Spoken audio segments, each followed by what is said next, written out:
नमस्कार विद्यार्थी मित्रों,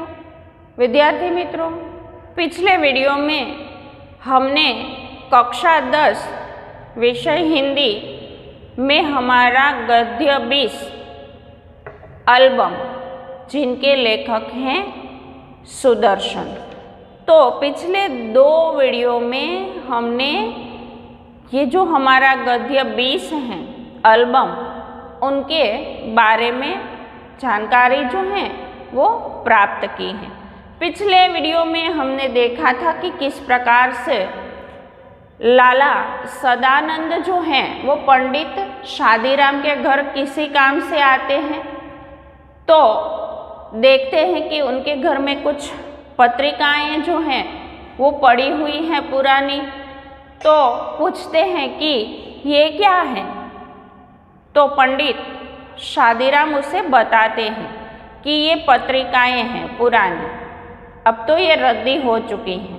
तो सदानंद जी उनसे कहते हैं कि तुम इस पत्रिकाओं को रद्दी में क्यों नहीं बेच देते। पंडित शादीराम कहते हैं कि उनमें बहुत ही अच्छे चित्र हैं। जब कभी बच्चे रोते हैं तो मैं उसे इनमें से एक आध चित्र निकाल कर दे देता हूँ और उनका रोना बंद हो जाता है। तो लाला सदानंद जो हैं वो कहते हैं कि मुझे भी 2-4 पत्रिका दिखाओ, देखो कि कैसे चित्र हैं। और जब पंडित शादीराम लाला सदानंद को चित्र दिखाते हैं तो उसे देखकर लाला सदानंद के मन में एक विचार आता है। वो कहते हैं कि तुम एक काम करो, इनमें से ये तो बहुत ही सुंदर बढ़िया चित्र हैं, इनमें से अच्छे अच्छे चित्र तुम निकाल कर एक और रख दो। उनमें से जब ये चित्र छांट कर तुम अलग कर लो तो मुझे कहलवा देना। तो पंडित शादीराम पूछते हैं कि तुम इससे क्या करोगे। तो लाला सदानंद कहते हैं कि मैं इनमें से एक एल्बम बनवाऊंगा और उनके लिए तुम्हारी ओर से विज्ञापन भी दूंगा। अगर किसी शौकीन आदमी को ये पसंद आ गया तो तुम्हें 1000-2000 रुपये अवश्य मिलेंगे। तो ये बात सुनकर पंडित शादीराम जो हैं वो पूरा दिन चित्र को एकत्रित करते हैं, छांटते हैं और शाम हो जाती है। शाम को जब ये देखते हैं कि 200 चित्र जो हैं वो एकत्रित हो गए हैं और वो इन चित्रों को देखकर वो बहुत खुशी से उछल पड़ते हैं। उसे प्रत्येक चित्र 10-10 रुपये का एक नोट लगता है और वो उसे देखकर बहुत ही प्रसन्न हो जाते हैं। उसे लगता है कि अब लाला सदानंद का जो कर्ज है उनके ऊपर ये अवश्य उतर जाएगा। तो विद्यार्थी मित्रों, यहाँ तक हमने इस गद्य को समझा था। आगे हम उसे समझने का प्रयत्न करते हैं। लाला सदानंद ने चित्रों को एल्बम में लगवाया और समाचार पत्रों में विज्ञापन दे दिया। अब लाला सदानंद जो हैं वो इस चित्र को एल्बम में लगवाते हैं और फिर विज्ञापन भी दे देते हैं। अब पंडित शादीराम हर समय डाकिये की प्रतीक्षा करते रहते। अब पंडित शादीराम हर समय डाकिये का इंतज़ार करते, प्रतीक्षा करते। वे रोज सोचते थे कि आज कोई चिट्ठी आएगी, रोज सोचते थे कि आज कोई चिट्ठी अवश्य आएगी। दिन बीत जाता, कोई चिट्ठी न आती थी। पूरा दिन इंतज़ार में गुजर जाता था, लेकिन कहीं से भी कोई भी चिट्ठी नहीं आती थी। रात को आशा सड़क की धूल की तरफ बैठ जाते थे। अब रात होते फिर वो निराश हो जाते। जिस प्रकार रात को सड़क की धूल शांत हो जाती है, उसी प्रकार रोज शाम को पंडित शादीराम की आशाएं जो हैं वो भी शांत हो जाती थी। मगर दूसरे दिन लाला सदानंद की बातों से टूटी हुई आशा फिर जुड़ जाती थी। लेकिन दूसरे दिन लाला सदानंद कहते कि अवश्य चिट्ठी आएगी। तो फिर से उनकी टूटी हुई आशा जो है वो फिर से जुड़ जाती थी। आशा फिर अपना चमका हुआ मुंह दिखाकर उन्हें दरवाजे पर ला खड़ा कर देती थी। फिर से सुबह होते ही एक नई आस बनती कि अभी डाकिया आएगा, अभी कोई चिट्ठी आएगी, और वो दरवाजे पर आ जाते थे और फिर से उनका चेहरा प्रसन्नता से चमक उठता था। डाक का समय होता तो वे बाजार चल पड़ते और वहाँ से डाक खाने पहुँच जाते। अब डाक का समय होता तो वो बाजार चल पड़ते और वहाँ से डाक खाने भी पहुँच जाते। इसी तरह 1 महीना बीत गया, कोई पत्र न आए। इसी प्रकार रोज इंतज़ार करते करते 1 महीना बीत गया, लेकिन कहीं से एल्बम के लिए कोई भी पत्र नहीं आया। पंडित शादीराम बिल्कुल निराश हो गए। अब उनका मन बहुत ही निराश हो गया, मगर फिर भी कभी कभी सफलता का विचार आ जाता था, जैसे अंधेरे में जुगनू चमक जाता है। फिर भी कभी कभी उनके निराश मन में कभी कभी आशा का विचार आ जाता था, आस बंध जाती, अवश्य एक दिन कोई चिट्ठी आएगी। जिस प्रकार अंधेरे में जुगनू एक क्षण के लिए चमकता है, उनकी रोशनी दिखती है, उसी प्रकार उनके निराश मन में भी कभी कभी ये बात आ जाती थी कि एक दिन अवश्य चिट्ठी आएगी। जुगनू की यह चमक निराश हृदयों के लिए कैसी जीवनदायिनी, कैसी हृदय हारिणी होती है। तो ये जुगनू की चमक यानी कि जो विचारों की रोशनी है, वो किस प्रकार कभी कभी निराश हृदय के लिए जीवनदायिनी, हृदय हारिणी यानी कि हृदय को हरने वाली, हृदय में अच्छे विचार जगाने वाली होती हैं। ये उसके सहारे भूले हुए मुसाफिर मंजिल तक पहुंचने का प्रयत्न करते हैं और कुछ देर के लिए अपना दुख भूल जाते हैं।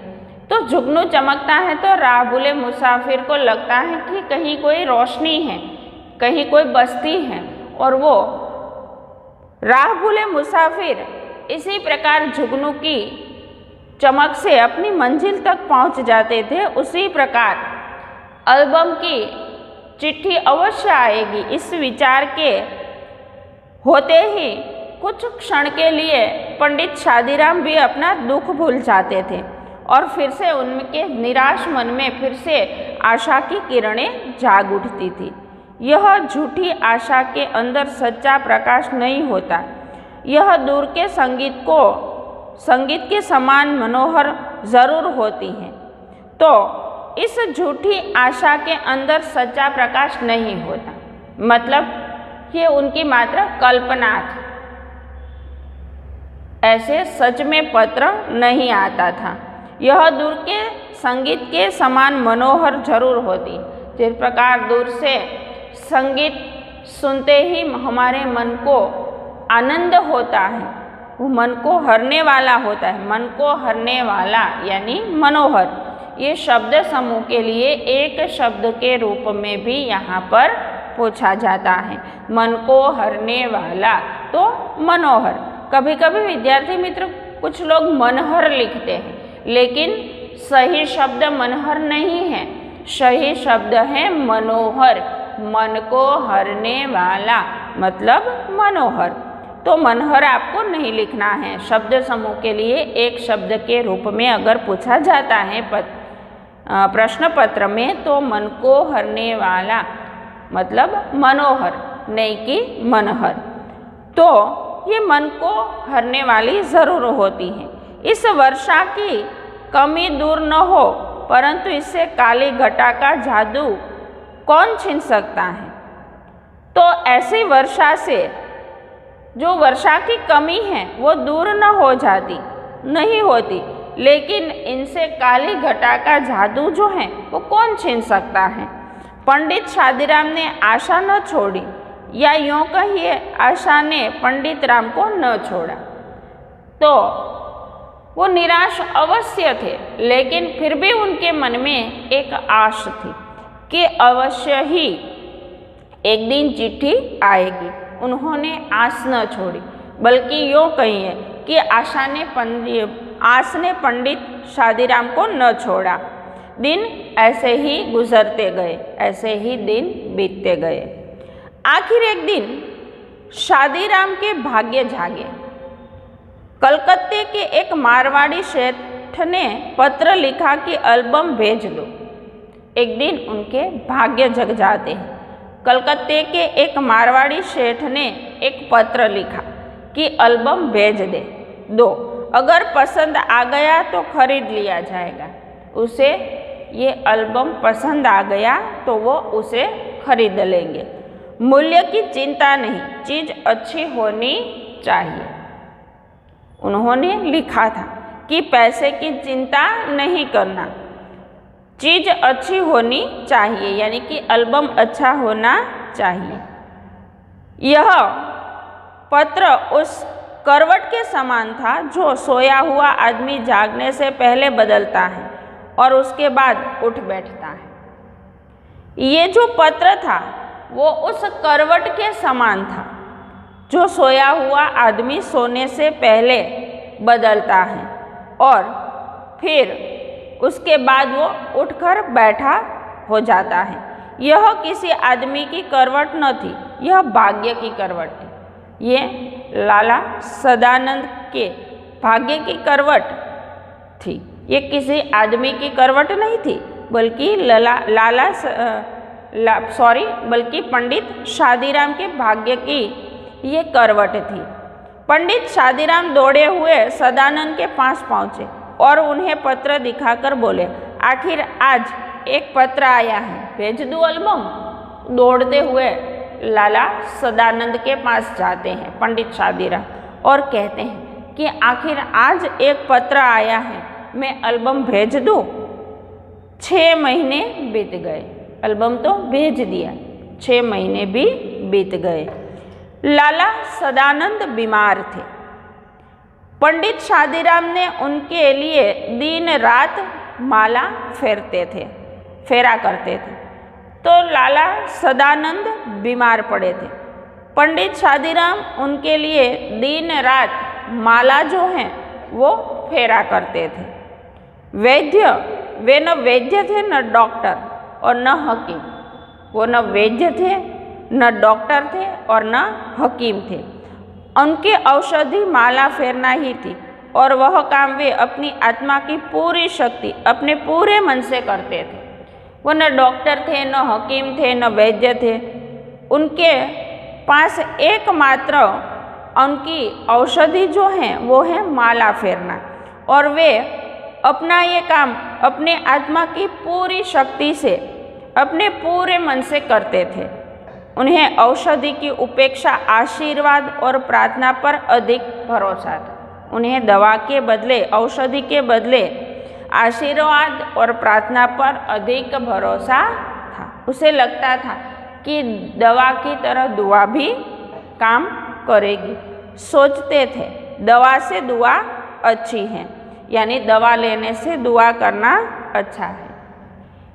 एक दिन लाला सदानंद चारपाई पर लेटे थे। एक दिन लाला सदानंद अपनी चारपाई पर लेटे हुए थे। उनके पास उनकी बूढ़ी माँ उनके दुर्बल और पीले मुंह को देख देख कर अपनी आँखों के आंसू अंदर ही अंदर पी रही थी।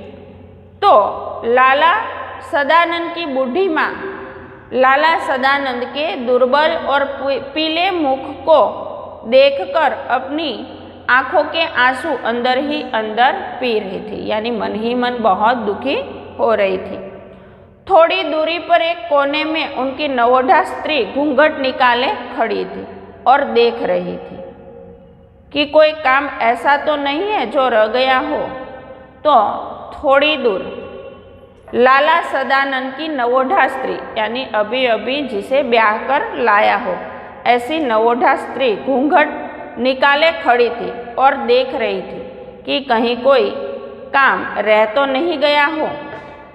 पास पड़ी चौकी पर पंडित शादीराम बैठे रोगी को भगवत गीता सुना रहे थे।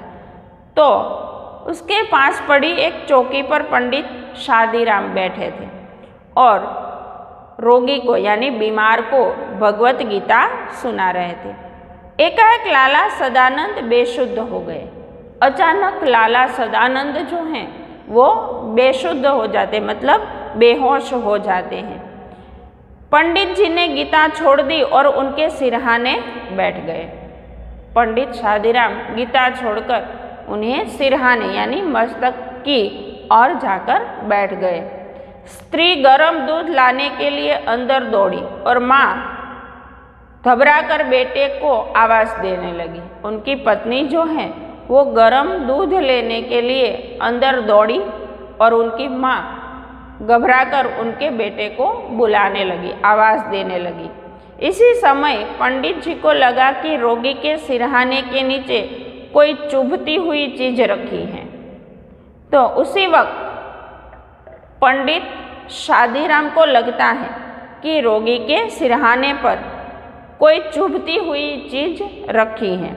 उन्होंने नीचे हाथ डालकर देखा तो उनके आश्चर्य की सीमा न रही।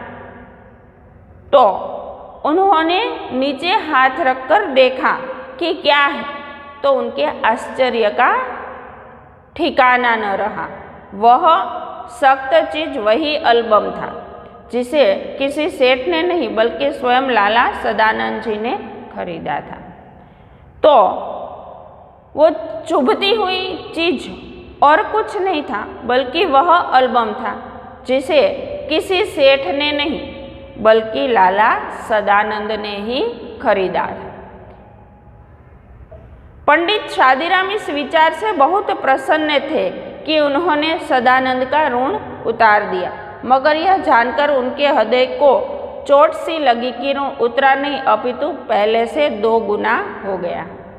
पहले तो पंडित शादीराम ये बात सोचकर बहुत ही प्रसन्न थे कि उन्होंने लाला सदानंद का ऋण उतार दिया, मगर जब यह बात उनकी जानकारी में आई, जब उन्होंने जाना कि यह तो ऋण उन्होंने उतारा नहीं है मगर दुगना हो गया है, तो ये बात सोचकर उनके हृदय को चोट सी लगी और ये सोचने लगे कि ये ऋण तो उतरा नहीं बल्कि 2 गुना हो गया है। उन्होंने बेशुद्ध यजमान के पास बैठे बैठे एक ठंडी सांस भरी और सोचने लगे, यह ऋण मेरे सिर से क्या कभी न उतरेगा। तो उन्होंने बेशुद्ध अपने बेहोश अपने यजमान के पास बैठे बैठे ही एक ठंडी आह भरी और ये सोचने लगे कि क्या ये ऋण कभी मेरे सर से न उतरेगा। कुछ देर बाद लाला सदानंद को होश आता है। उन्होंने पंडित जी से एल्बम छीन लिया और धीरे से कहा, यह एल्बम अब मैंने सेठ साहब से मंगवा लिया है। तो जैसे ही लाला सदानंद को होश आता है, उन्होंने पंडित जी के हाथ से ये एल्बम छीन लिया और धीरे से कहा, यह एल्बम अब मैंने सेठ साहब से मंगवा लिया है। पंडित जी जानते थे कि यजमान झूठ बोल रहे हैं, परंतु वे उन्हें पहले से भी अधिक सज्जन, अधिक उपकारी और ऊंचा समझने लगे थे। तो पंडित शादीराम जानते थे कि उनके यजमान लाला सदानंद झूठ बोल रहे हैं, परंतु वे उन्हें पहले से भी अधिक सज्जन, अधिक उपकारी और अधिक ऊंचा समझने लगे थे। वे यह न कह सके कि आप झूठ बोल रहे हैं। वो चाहते हुए भी लाला सदानंद से ये न कह सके कि आप झूठ बोल रहे हैं, उनमें यह हिम्मत न थी। वे चुपचाप माला फेरने लगे। जानते थे कि ये जो एल्बम है वो लाला सदानंद ने ही खरीदा है, फिर भी उनमें ये हिम्मत न थी कि आप झूठ बोल रहे हैं, किसी सेठ ने नहीं बल्कि ये आपने ही एल्बम खरीदा है। वो उनको ये कहने की हिम्मत न कर सके, वे चुपचाप माला फेरने लगे। तो विद्यार्थी मित्रों, ये हमारा जो गद्य है वो यहाँ पर समाप्त होता है। आपको मैं मानती हूँ कि अच्छी तरह से इस कहानी जो है वो समझ में आ गई होंगी। अंत में लाला सदानंद जो है वो पंडित शादीराम का कर्जा उतारने के लिए एल्बम को खरीद लेते हैं और अंत में शादीराम को भी पता चल जाता है कि लाला सदानंद ने ही उनका एल्बम खरीद लिया है, लेकिन वो उनकी भलमनसाई के सामने जानते हुए भी उसे नहीं कह सकते कि आप झूठ बोल रहे हैं। तो ये बहुत ही सुंदर सीख देने वाली, बोध देने वाली कहानी थी, जिनमें जो कर्जदार हैं वो भी जल्दी से कर्ज चुकाना चाहता है और जिन्होंने कर्ज दिया है वो भी कर्ज लेना, वापस लेना नहीं चाहते। दोनों एक दूसरे के लिए बहुत ही सम्मान करते हैं। तो विद्यार्थी मित्रों, अब आपको इस गद्य के स्वाध्याय को अपनी बुक्स में अच्छी तरह से लिखना है। आप उसे अच्छी तरह से इन प्रश्नों के जितने भी उत्तर हैं, स्वाध्याय के प्रश्नों के जितने भी उत्तर हैं, इन सभी उत्तरों को अपनी बुक्स में अच्छी तरह से लिखकर रख ले। ये होगा आपका गृह कार्य। तो विद्यार्थी मित्रों, आज के लिए इतना ही। अगले वीडियो में हम दोबारा मिलेंगे। अस्तु।